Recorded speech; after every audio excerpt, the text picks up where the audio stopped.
सूरन यानी जिमीकंद की खेती से अच्छा कमाई किया जा सकता है। इसके लिए परंपरागत तरीका छोड़ वैज्ञानिक विधि अपनाना होगा। पहले के समय में सूरन की खेती घूर के आसपास, मकान के अगल बगल, बाग बगीचों में थोड़ा बहुत किया जाता था, लेकिन भारी मांग के बढ़ते हुए को देखकर अब किसान इसकी बड़ी मात्रा में खेती करना शुरू कर दिए हैं और इससे अच्छी कमाई की जा रही है। सूरन कार्बोहाइड्रेट का एक अच्छा स्रोत है। इसमें मुख्य रूप से प्रोटीन, वसा, कार्बोहाइड्रेट, खनिज पदार्थ, कैल्शियम और फास्फोरस प्रचुर मात्रा में पाया जाता है। सूरन का प्रयोग सब्जी, अचार, चटनी, चिप्स, नमकीन आदि के रूप में किया जाता है। सूरन यानी जिमीकंद में अनेक औषधि गुण पाए जाते हैं। बवासीर, पेचिश, तिल्ली के सूजन, रक्त विकार, दमा, वमन, फेफड़े में सूजन आदि के औषधि के रूप में प्रयोग किया जाता है और यह खुजली व उदर संबंधी विकारों में भी लाभप्रद है। तो किसान भाइयों, आज के इस वीडियो में हम बात करेंगे सूरन यानी जिमीकंद के खेती के बारे में। आपको पूरी जानकारी देंगे।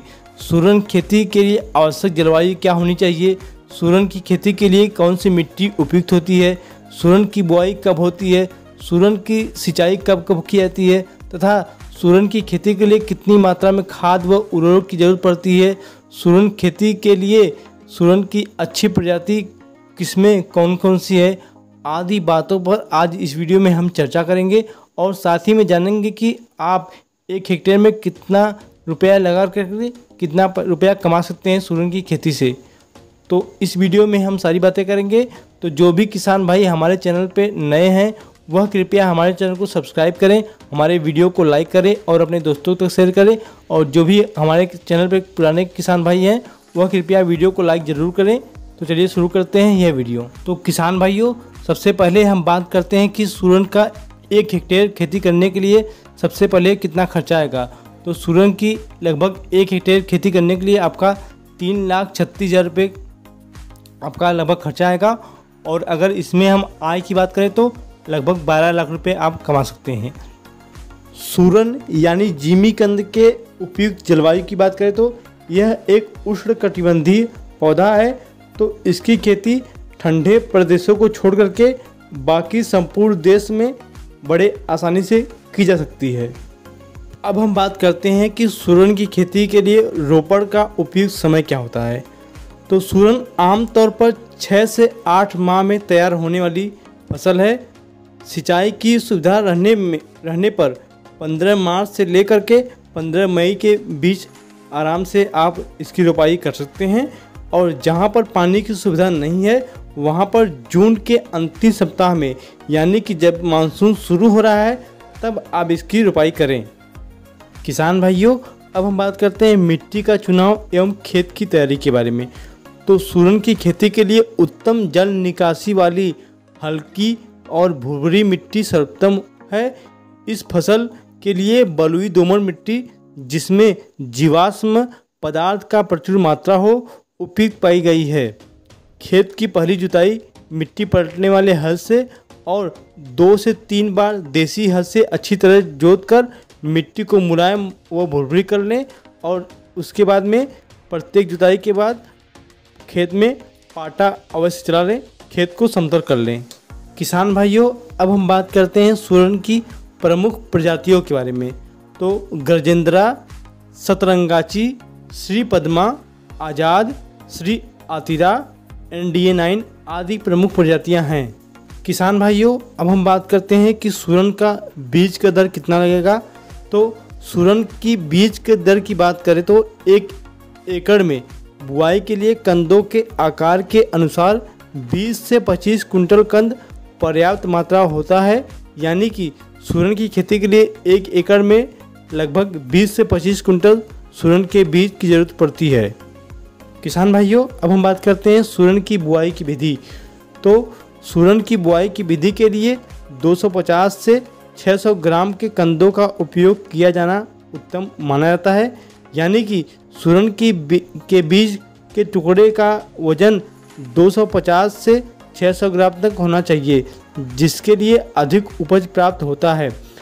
आप इससे भी छोटे कंद का प्रयोग कर सकते हैं। और साथ ही में इसकी दूरी के लिए हम आपको बता दें कि 300 से 400 ग्राम के कंद को 60 बाई 60 सेंटीमीटर पे लगाना चाहिए और 400 से 500 ग्राम कंद को 60 बाई 90 सेंटीमीटर लगाना चाहिए और 500 से 600 ग्राम कंद को 90 से 90 सेंटीमीटर पे लगाना चाहिए। यदि छोटे आकार व भार में छोटे कंद 20 से 70 ग्राम की भी बुआई की जा सकती है, लेकिन तब इसकी बुआई सघन यानी घनी की करनी पड़ेगी आपको। जैसे आलू की जाती है उस प्रकार आपको इसकी बुआई करनी पड़ेगी। और इसकी बुआई समतल बेड बनाकर बुआई की जाती है, जैसे आलू की बुआई की जाती है उसी प्रकार से। किसान भाइयों, अब हम बात करते हैं खाद एवं उर्वरकों की। तो सिरोन की खेती के लिए खाद के रूप में 6 से 7 ट्राली अच्छी तरह से सड़ी हुई गोबर की खाद प्रति एकड़ डालना चाहिए। अंतिम जुताई करते वक्त पूरी खाद को खेत में फैलाकर जुताई करके उससे अच्छे से पलटवा देना चाहिए, अच्छे से माटी में मिल जाए वह जो है कि खाद। उसके बाद 150 किलोग्राम नाइट्रोजन, 60 किलोग्राम फास्फोरस और 150 किलोग्राम पोटाश खेत में डालना चाहिए सूरन के अच्छे विकास और अच्छे वृद्धि के लिए। फास्फोरस व पोटाश की पूरी मात्रा अंतिम जुताई के साथ ही दे दें और साथ ही में यूरिया की 1/3 मात्रा अंतिम जुताई के साथ, शेष यूरिया बुआई के लगभग 30 दिनों बाद दें और शेष यूरिया जब आप मेड़ चढ़ा रहे हों या फिर उसकी फिर दोबारा से निराई गुड़ाई कर रहे हों तब 30 दिनों बाद शेष यूरिया का प्रयोग करना चाहिए। किसान भाइयों, सूरन की खेती में आप जो खरपतवार नियंत्रक का प्रयोग कर सकते हैं। आप इसके लिए निराई गुड़ाई बराबर करते रहें ताकि खरपतवार न लगने पाए, या फिर आप दवा का भी प्रयोग कर सकते हैं खरपतवार नियंत्रण के लिए, लेकिन उसको बड़े ही सावधानी से मारना चाहिए। जहाँ पे जगह हो वहीं मारे, फसलों पे न जाने पाए दवा। किसान भाइयों, अब हम बात करते हैं सूरन की सिंचाई के बारे में। तो अगर आप मार्च में या फिर गर्मी में बुआई कर रहे हैं तब तो आपको महीने में एक बार सिंचाई करनी चाहिए, क्योंकि सूरन में ज़्यादा पानी की आवश्यकता नहीं होती है। और अगर आप मानसून की बात कर रहे हैं इसकी बुआई, तब तो बरसात में इसको पानी की ज़रूरत नहीं पड़ती है। किसान भाइयों, अब हम बात करते हैं इसके रोग एवं इसके उपचार के बारे में। तो तना गलन ये इसका पहला रोग है जो पानी के जमाव के कारण होता है। यह एक मृदा जनित रोग है जो फंगस के कारण होता है। इसका प्रकोप अगस्त सितंबर माह में अधिक होता है। इसका लक्षण कालर भाग पर दिखाई पड़ता है तथा पौधा पीला पड़कर जमीन पर गिर जाता है। संक्रमण मुक्त रोपण सामग्री का उपयोग करें। इसके रोकथाम हेतु उचित फसल चक्र अपनाएं। जल निकासी की उचित व्यवस्था रखें। कंद लगाने से पूर्व उसे बताई गई विधि के द्वारा उपचारित करके, यानी कैप्टान दवा से 2% के घोल से 15 दिनों के अंतराल पर 2 से 3 बार पौधे के आसपास भूमि में भिगा दें। इसका अगला रोग है झुलसा रोग। यह जिमीकंद का बैक्टीरिया जनित रोग है जिसका संक्रमण पौधों के पत्तियों पर सितंबर अक्टूबर माह में अधिक होता है। पत्तियों पर छोटे छोटे वृत्ताकार हल्के भूरे रंग के धब्बे बनते हैं जो बाद में सूखकर काले पड़ जाते हैं। पत्तियां सूखकर झुलस जाती हैं। कंदों की वृद्धि नहीं हो पाती है। रोग का लक्षण आते ही बास्टिविन अथवा इंडोफिल M45 का 2.5 मिलीलीटर प्रति लीटर की दर से 2 से 3 बार छिड़काव करना चाहिए 15-15 दिन के अंतराल पर। किसान भाइयों, अब हम बात करते हैं इसकी उत्पादन की। तो बुआई के 7 से 8 महीने बाद जब पत्तियां पीली पड़कर सूखने लगती हैं तब फसल की खुदाई हेतु तैयार हो जाती है। बेहतर बाजार मूल्य के लिए 6 महीने बाद से कटाई शुरू करें। उत्पादन लगाई जाने वाली विधि और कृषि प्रबंधन पर निर्भर करता है।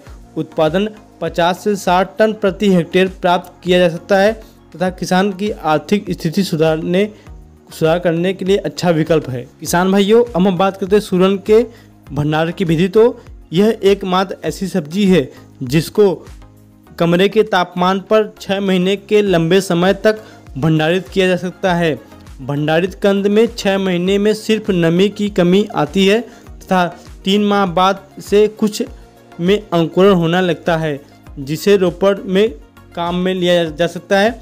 और साथ ही में जब भी आपको लगे कि इसका रेट अब मार्केट में अच्छा मिल रहा है, तब आप उसको लेकर बेच दें। तो आपके पास 6 महीने का पूरा पर्याप्त समय रहता है। जब भी आप मार्केट में पता करते रहिए कब इसका मूल्य बढ़ता है, उसी समय आप इसको ले जाकर बेच दीजिए मार्केट में और अपना पैसा खड़ा कर लीजिए। तो आज का ये वीडियो आपको कैसा लगा, कृपया आप हमें कमेंट बॉक्स में अवश्य लिखें। फिर मिलते हैं अगले वीडियो में, तब तक के लिए धन्यवाद। जय जवान जय किसान।